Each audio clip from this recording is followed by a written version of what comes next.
Ngayong araw mga guys, may Christmas party nga pala dito sa Holy Trinity. Kasama natin yung mga teacher ng Holy Trinity. Kaso lang, grabe pala yung tindigan dito ni Coach J. Para siyang celebrity. Kaya kung wala kayong ginagawa, isamahan nyo muna kami dito sa aming trip. Let's go!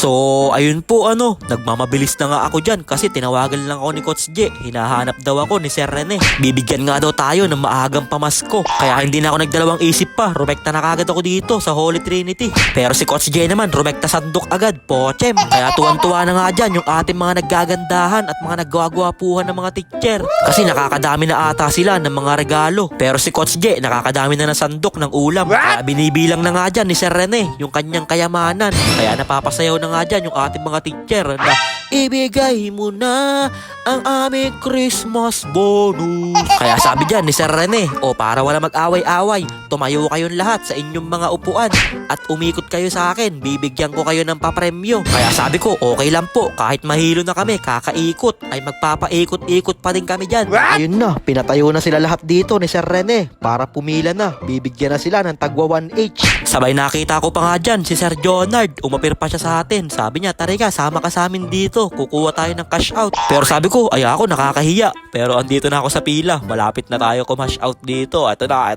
kukuhain na natin yan. Ayan na, ibigay mo na sa amin yan, Sir Rene. Thank you po, Merry Christmas. Kaya tuwan-tuwa na nga dyan yung ating mga teacher. Ayan sumasayaw-sayaw pa sila. Sabi nila, baka meron pa dyang cash out. Kaya pagkatapos namin umikot ng isa, nakakabitin pala pag isang ikot lang. Kailangan mga 10 ikot.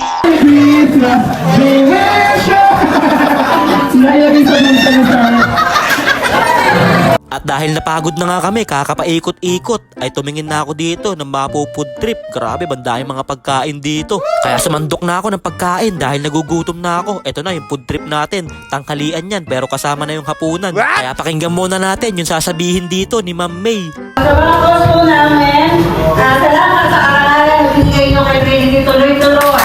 Salamat po kasi kagabi, hindi man kayo manalo, hindi man kinala. Pero si Trinity pa rin ang kinikilala nilang pinakamagaling sa basketball. Kasi nalang po yung pagkakunan. Kaya nakakatuwa kahit hindi tayo kinali. Okay, may pang nanalo. Dini Vlog, kasi talaga binablog na si Trinity.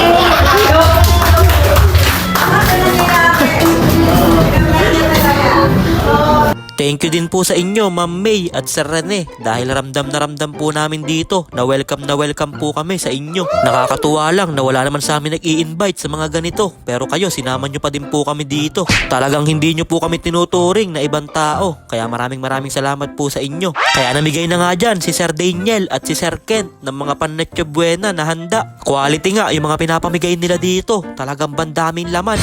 Aabot pa to ng bagong taon. Kaya salamat po Sir Daniel at Sir Kent sa paayuda nyo. Sana all. Hindi pa naman ako nakakaranas ng mga ganitong bagay na may nagbibigay sa akin. Buti na lang pinaranas nyo sa akin. Bansarap pala sa pakiramdam na mayroong nagbibigay sa'yo. Kaya nagbigayan na nga din sila dito ng exchange gift. Para daw mamaya lahat sila ay uuwing masaya. Wala daw uuwing malungkot. Kaya maraming salamat po talaga sa lahat ng bumubuo ng Holy Trinity. Sana marami pa kayong matulungan. Meron nga din pala sila dito na mga TESDA. Meron din sila mga full scholar. Kaya pag gusto nyo mag-TESDA o mag-full scholar, pwede kayo lumapit sa kanila. Maganda nga din dito mag-aral ng TESDA. Bukod sa libre na, madami ka pang matututunan. Kaya binigay na nga dyan ni Sir Rene yung pamasko niya kay Ma'am May. Sana all. Kaya maraming salamat po ulit Sir Rene at Ma'am May. Palagi po kayong mag-iingat. At meron pa nga nanalo dito. Hindi ko lang alam kung washing machine ba to o aparador. Pero isa lang talaga ang nanalo sa gabi na to. Walang iba kundi si Coach J Motovlog. Mahirap pala sumama dito sa Holy Trinity kay Coach J Motovlog. Para pala siyang celebrity dito. Kaya lumabas na nga ako dyan dahil baka isipin nila celebrity din ako kasi kasama ako ni Coach J Motovlog. Kasi parang celebrity talaga yung datingan ni Coach J Motovlog. Hanggang sa labas ay meron sa kanya nagpapapicture. Ayun lang mga guys, maraming salamat nga po pala sa walang sawang pagsuporta at sa palaging panonood. I-follow nyo na si Ninin Vlogs para sa mga susunod pang vlogs. Mag-ingat po kayo palagi. Bye bye yo!